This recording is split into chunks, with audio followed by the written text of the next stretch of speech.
Estimados estudiantes, muy buenos días. Mi nombre es Natalia Terán, profesora de Biología y Ciencias Naturales para los que no me recuerdan. A pesar de haber tenido la clase número 1 introductoria para todos los niveles de primero medio, espero que se encuentren muy bien dentro de lo que se puede estar. Espero que estén pasando esta compleja situación con sus familias, en sus hogares y ojalá de manera muy tranquila. Bueno, quiero darles la bienvenida a este sistema de educación virtual en el que la comunidad de Alicante se ha unido debido a las necesidades que ustedes están requiriendo. Cabe destacar que estamos colocando nuestros máximos esfuerzos para que esto funcione y que ustedes idealmente puedan aprender.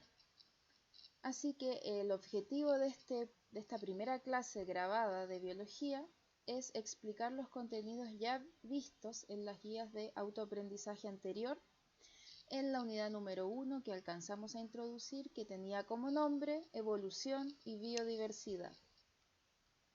En primer lugar, les voy a explicar la guía complementaria de aprendizaje, ya en donde se muestran diferentes actividades muy sencillas que ustedes podrían realizar sin problema luego de ver este video. Además, contando también que ya tienen un material anterior en el cual está muy completo todos los conceptos y contenidos que tienen relación con la unidad número 1. Entonces, las indicaciones, jóvenes, ustedes ya las conocen para resolver cada guía, leer muy bien cada pregunta, cada actividad. En caso de consultas, pueden recurrir a la plataforma virtual de Facebook o seguir el Instagram de Biología del Alicante del Sol, que es @profes_bioloalisol, y consultar de manera directa. También pueden escribir a nuestros correos institucionales, que se los voy a dejar grabado acá mismo en este momento.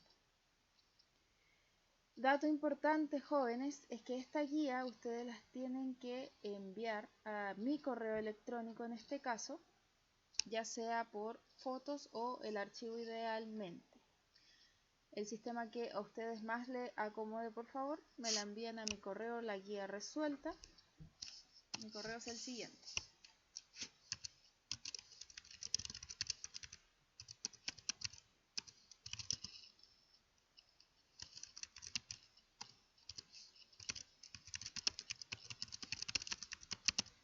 Entonces, nteran@delsol.alicante.cl, mi correo institucional, en el cual ustedes me tienen que enviar esta guía el día martes 19 de mayo.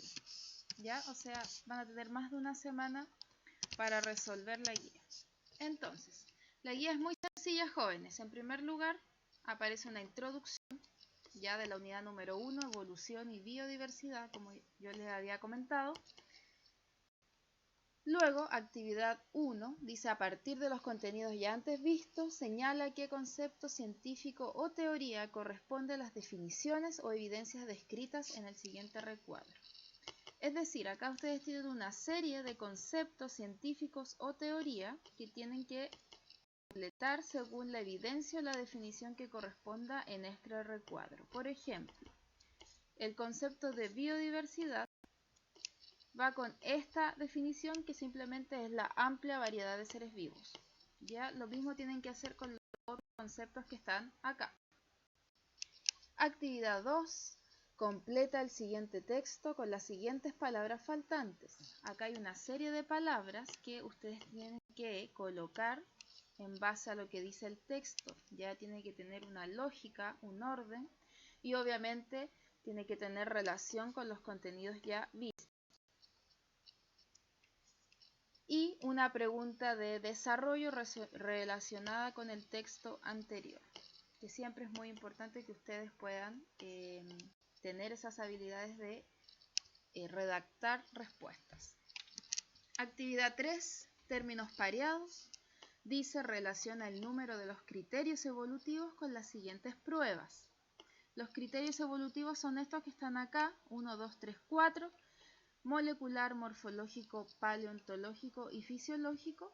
Y el número de cada criterio lo deben colocar acá en, digamos, la prueba evolutiva que según corresponda. ¿Ok? Eso es simplemente, esta guía me la deben enviar a mi correo institucional hasta el martes 19 de mayo. Obviamente, si ustedes tienen algún inconveniente, me pueden escribir al correo y no va a haber ningún problema. Bueno, vamos a iniciar entonces la clase de la unidad número 1, Evolución y Biodiversidad.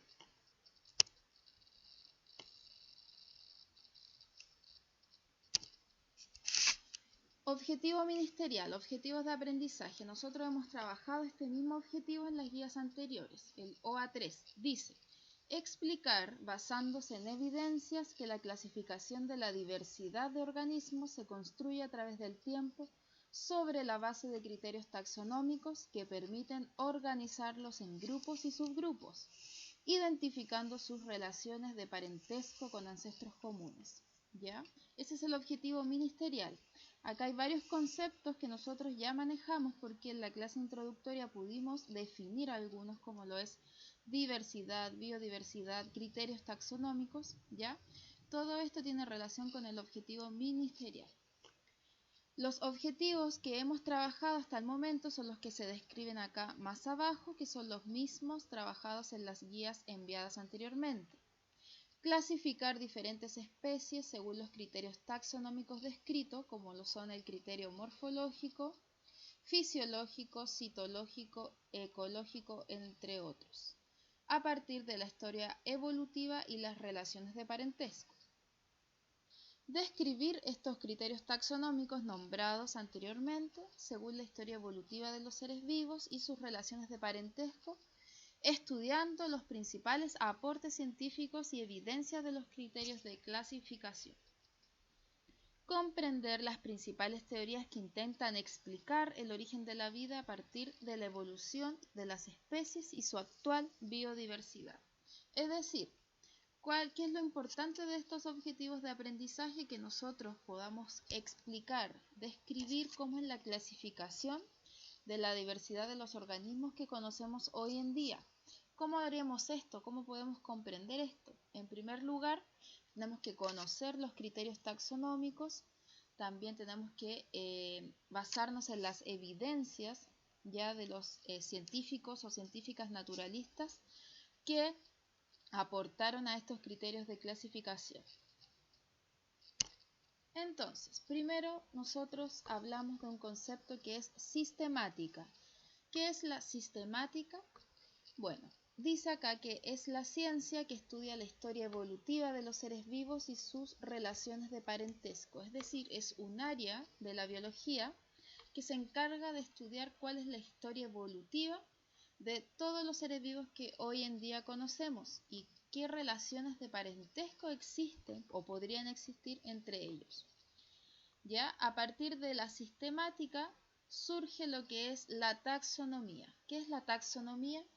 Es el sistema que se encarga de identificar a las especies, asignarles un nombre y clasificarlas, ya que eso es lo que nosotros habíamos definido también. La taxonomía nos sirve para clasificar las especies principalmente. ¿Cómo nosotros podemos describir a las diferentes especies que conocemos? En primer lugar, tenemos que conocer los criterios taxonómicos, que son los que se ven en esta presentación, ¿ya? El primer criterio morfológico o anatómico, y también tengo que recordarles que esto aparece en la guía número 1 de autoaprendizaje. Aparece la descripción de cada uno de estos criterios, aún así la voy a nombrar. Criterio morfológico o anatómico, bueno, es el criterio más fácil de identificar porque simplemente se basa en lo que la descripción observable que podemos hacer de una especie. Es decir, yo puedo decir que mi mascota, mi perro, por ejemplo, tiene un color de pelaje negro, es un animal cuadrúpedo porque tiene 4 patas, y así puedo ir nombrando diferentes características visibles, observables, de ese animal, de esa especie, de ese ser vivo. ¿Ok? Ese es el criterio morfológico o anatómico. Luego tenemos el criterio fisiológico, que tiene relación con las funciones vitales que tienen los seres vivos, es decir, para qué sirve tal órgano, cuál es la función de ese órgano en el organismo del ser vivo. ¿Ok? Por ejemplo, nosotros, la especie humana, tenemos 4 extremidades, 2 superiores y 2 inferiores. ¿Para qué nos sirven esas extremidades? ¿Para qué nos sirven también el hígado, por ejemplo? Entre otras cosas. Luego tenemos el criterio citológico, que hace referencia a las estructuras y funcionamiento de las células que componen a los seres vivos y también la descripción cromosómica de cada ser vivo, es decir, qué tipo de célula tienen los diferentes seres vivos, procariontes, eucariontes, cuántos pares de cromosomas tienen los seres vivos, etc. Luego, más abajo tenemos el criterio molecular, que compara las características genéticas de los seres vivos, ya sea en base al ADN, al ARN, a las proteínas presentes en los diferentes organelos. Es decir, las características genéticas a ese nivel molecular. Luego tenemos el criterio paleontológico, que es el que se encarga de estudiar a los fósiles para así establecer la historia evolutiva de cada organismo. ¿Ya? Recuerden que un fósil es un vestigio antiguo, el cual se ha encontrado y sirve para determinar el linaje evolutivo de esa especie. Así es como sucedió, por ejemplo, cuando encontraron los restos de los que hoy en día llamamos dinosaurios. Ya eso es un fósil, ¿ok? Y eso es lo que sirve para determinar el linaje evolutivo. Luego, jóvenes, tenemos el criterio ecológico, que tiene relación con los seres vivos y su ambiente natural, o sea, su nicho ecológico. ¿Ya? El ambiente natural es el nicho ecológico. El criterio ecológico entonces estudia y describe todas estas relaciones, todas estas interacciones que ocurren en nuestro ambiente natural. Por ejemplo, nosotros los seres humanos como especie en nuestro ambiente natural, que es el que conocemos, el que tenemos día a día, interactuamos con diferentes especies, con aves, con mascotas, con insectos, etc. ¿Ya? El criterio ecológico viene a describir esas interacciones. Finalmente tenemos el criterio etológico, que tiene relación con el comportamiento y el conjunto de conductas que tiene un ser vivo que aprende a realizar por instinto. Por ejemplo, si nosotros observamos a nuestra mascota, podemos decir que él o ella se comporta de tal y tal forma, ya sea por instinto o ya sea por algo que aprendió. Esos son los criterios taxonómicos y nos sirve, vuelvo a repetir, para describir a los diferentes seres vivos que se encuentran en nuestro entorno o en nuestra biodiversidad. Luego de eso, analizamos la historia de la clasificación taxonómica, es decir, qué científicos o científicas o naturalistas aportaron a lo que es la clasificación taxonómica hoy en día. Entonces, si hablamos de personajes muy antiguos, por ejemplo, tenemos que hablar de Aristóteles, aproximadamente 350 a.C. Él hizo el aporte de la primera clasificación de especies. Ya él separó a los animales de los vegetales, ya por eso tenemos la flora, la fauna hoy en día, y también a los animales que tenían sangre roja y a los que no. Coincidentemente, y eso es algo que él no supo, que los animales con sangre roja y sin sangre roja justo corresponden a los animales vertebrados e invertebrados, pero eso no lo supo. Él solamente hizo esa pequeña clasificación, ¿ya? Y fue muy importante, fue el primer taxonomista. Luego, más actual, tenemos a Carlos Linneo, 1707, que a él se le considera el padre de la taxonomía, ya que desarrolló el modelo de clasificación actual que hoy en día usamos. Él ordenó a los organismos en diferentes categorías que se las voy a mostrar a continuación, y también estableció la nomenclatura binominal, que como ustedes recordarán, es el sistema que se usa para nombrar a las diferentes especies, y eso es lo que se usa hoy en día. Por eso él es el padre de la taxonomía, porque nosotros aún nos basamos en su modelo de clasificación. Por eso es tan importante Carlos Linneo. Tenemos también otros taxonomistas que fueron muy importantes, como lo es Haeckel en 1886, que creó el tercer reino protista para los organismos unicelulares, ¿ya? Tenemos a Copeland en 1956, que él estudió el reino Monera específicamente, que es el reino de las bacterias y los organismos procariontes. Tenemos a Whittaker en 1969, que propone el reino fungi, o sea, el reino de los hongos. A Woose en 1977, que transformó el reino Monera, que era el de las bacterias, en tres, categorías, que son las arqueas, las bacterias y las eucarias. Y Hurst, finalmente, en el año 2000, ya muy actual, él recién ahí clasificó a los virus que conocemos hoy en día. De hecho, el virus de esta pandemia, ya los virus se basan en estudios muy nuevos. Ya antes no se les conocía, digamos, su linaje evolutivo, no se conocía muy bien su sistema de acción. Hoy en día podemos clasificarlos. Entonces, ¿cuál es la importancia de la taxonomía de Carlos Linneo? Como les dije, él es el padre de la taxonomía actual. Él principalmente clasificó a los seres vivos en diferentes, categorías, que son las que se ven en esta imagen. Acá tenemos una especie de zorro, si no me equivoco, ¿ya?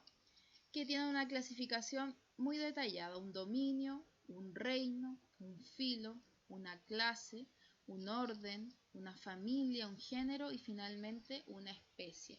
Esto va de lo más general a lo más específico, ¿ok? La especie finalmente es lo que nosotros podemos identificar fácilmente, porque al observar un animal nosotros no vamos a decir que es de género tanto, familia tanto, orden tanto, no. Simplemente vamos a decir esa especie es el zorro, la vaca, etc. ¿Ya? Pero él creó este sistema de clasificación y que se usa hoy en día. También estableció la nomenclatura binominal para nombrar a las especies, los que yo les decía anteriormente. ¿Ya? ¿Cómo se llaman las especies? ¿Cuál es su nombre científico?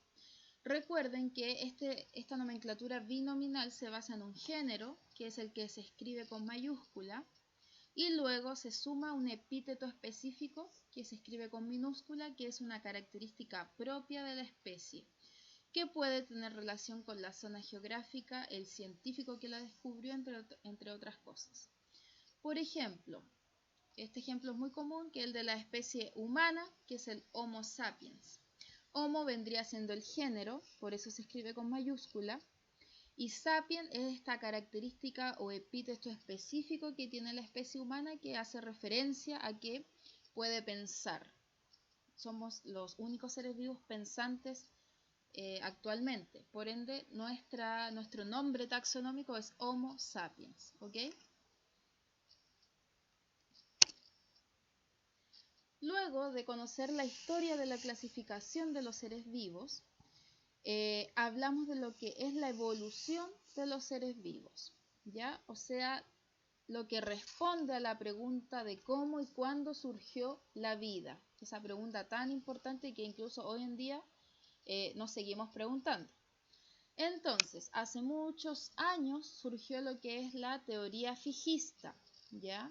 Que es, básicamente, postula que los seres vivos no han sufrido ninguna modificación de ningún tipo a lo largo de la historia. O sea que los seres vivos siempre han sido así y siempre han habitado y, de esa forma que la conocemos hoy en día. A partir de esto nace la teoría o la corriente, más relevante del fijismo, que es el creacionismo, ¿ya? Que básicamente dice que, claro, que los seres vivos, aparte de no sufrir ninguna modificación a lo largo de la historia, un ser superior creó esta diversidad de seres vivos, ¿ya? Ese es el creacionismo, que un ser superior, una divinidad, un dios, lo que ustedes quieran, creó a todos los seres vivos, ¿ok?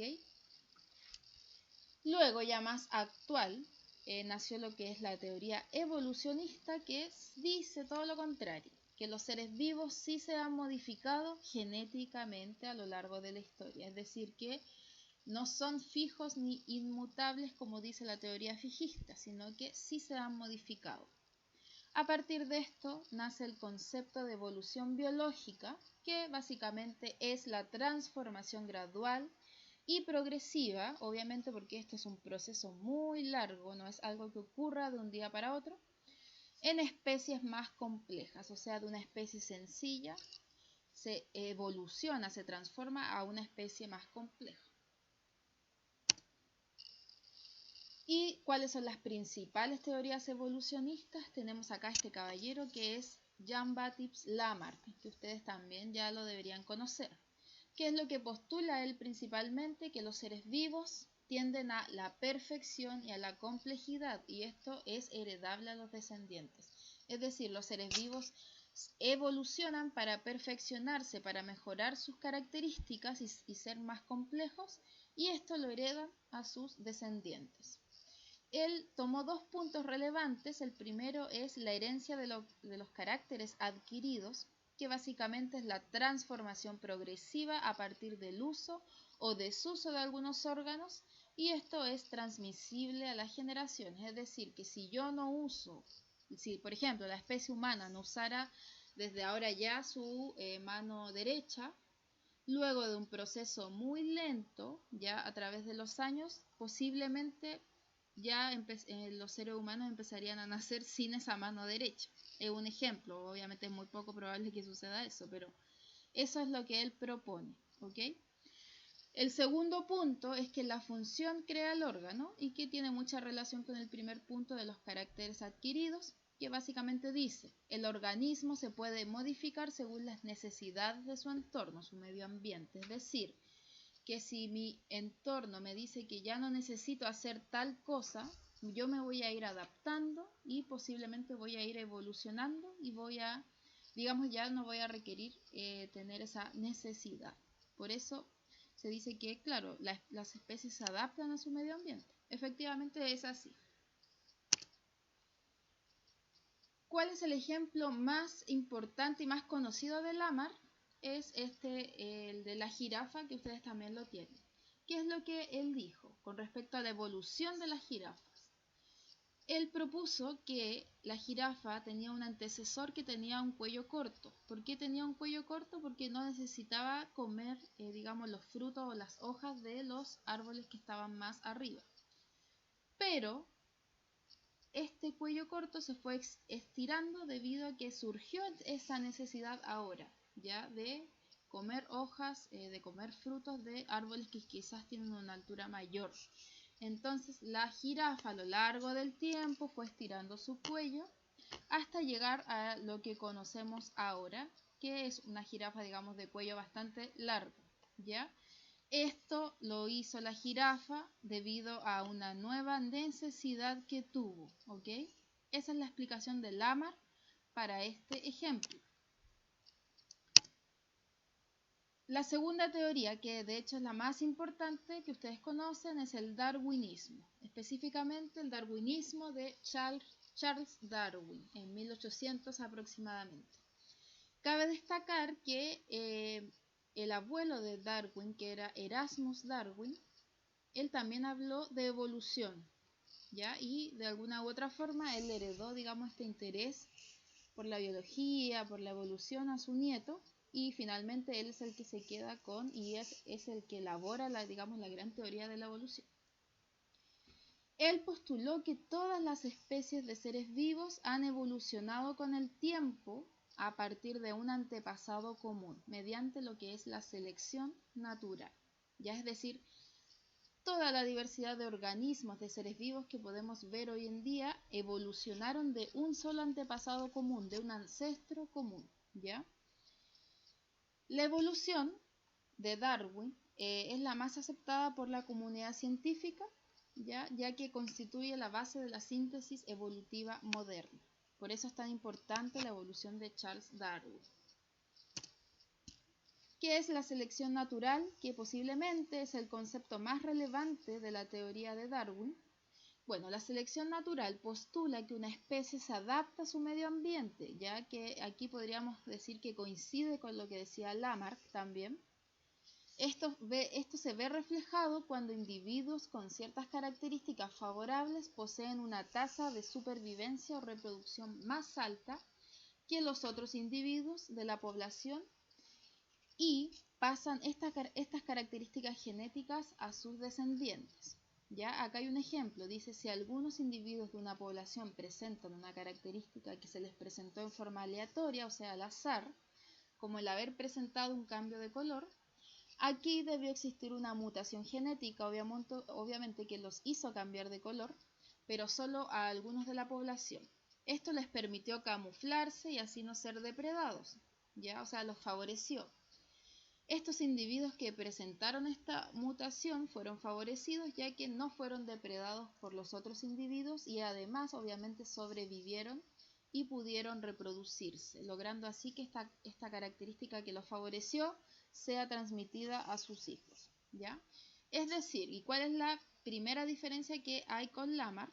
Ya que él decía que un organismo de una determinada especie evolucionaba a lo largo del tiempo según cómo se iba adaptando a sus nuevas necesidades. Darwin dice que existían más de digamos, ¿cómo decirlo?, de diferentes organismos de una misma especie que tenían condiciones diferentes, ¿ya? Pero que existía una competencia con estos dos organismos que eran de la misma especie, por decirlo de alguna forma, y finalmente el que se quedó y el que fue evolucionando y pudo sobrevivir y reproducirse fue obviamente el que tenía estas condiciones o características favorables para sobrevivir. Y el que no tenía esas condiciones favorables finalmente se terminó por extinguir, ¿ya? Y solamente conocemos al organismo más evolucionado de la especie, ¿ok? ¿Cómo se entiende esto? Por si les queda duda, con el mismo ejemplo de Lamarck. Lamarck ya sabemos lo que decía de la jirafa de cuello corto que pasó a la de cuello largo. Acá Darwin lo que propone es que en este momento donde existía la jirafa de cuello corto, también al mismo tiempo existió la jirafa de cuello más largo. ¿Y qué es lo que sucedió? Como la jirafa de cuello más largo terminó adaptándose mejor a su ambiente, ya porque obviamente podía comer de manera más fácil, esta es la que terminó por reproducirse y prevalecer, digamos, en la historia evolutiva de la jirafa, y finalmente esta jirafa de cuello corto no pudo sobrevivir porque no tenía las características favorables y finalmente dejó de existir en algún momento. Y por eso nosotros conocemos a lo que es esta jirafa de cuello largo. Pero es lo que postula principalmente que tanto la jirafa de cuello corto como la de cuello largo existieron y coexistieron en el mismo tiempo. Solamente que una como que ganó, como que una competencia, ¿ok? Esas son las teorías de Lamarck y Darwin. Ahora nos basamos en la última teoría, que es el neodarwinismo, que postula la teoría sintética de la evolución, que es algo más actual, y que finalmente significa la integración de la teoría de la evolución de las especies por selección natural de Charles Darwin, lo que acabamos de ver anteriormente, y la teoría genética de Gregor Mendel, de la herencia biológica, la mutación genética aleatoria como fuente de variación y genética de poblaciones. Si no conocen a Mendel, si no lo han escuchado, bueno, él era un biólogo, un genetista, fue y es muy importante ya que realizó muchos aportes a la genética moderna, ¿ok? Entonces la teoría de la evolución sintética mezcla lo que es la teoría de la evolución de Darwin con la teoría de la genética o de la herencia biológica de Gregor Mendel, ¿ya? Dice más abajo que esencialmente los nuevos conocimientos de genética permitieron establecer que la variabilidad ocurre debido a las mutaciones genéticas. Esto es transmitido a los descendientes en la reproducción y establece a los genes como unidad de herencia, ya que es como el gran aporte que hizo Gregor Mendel.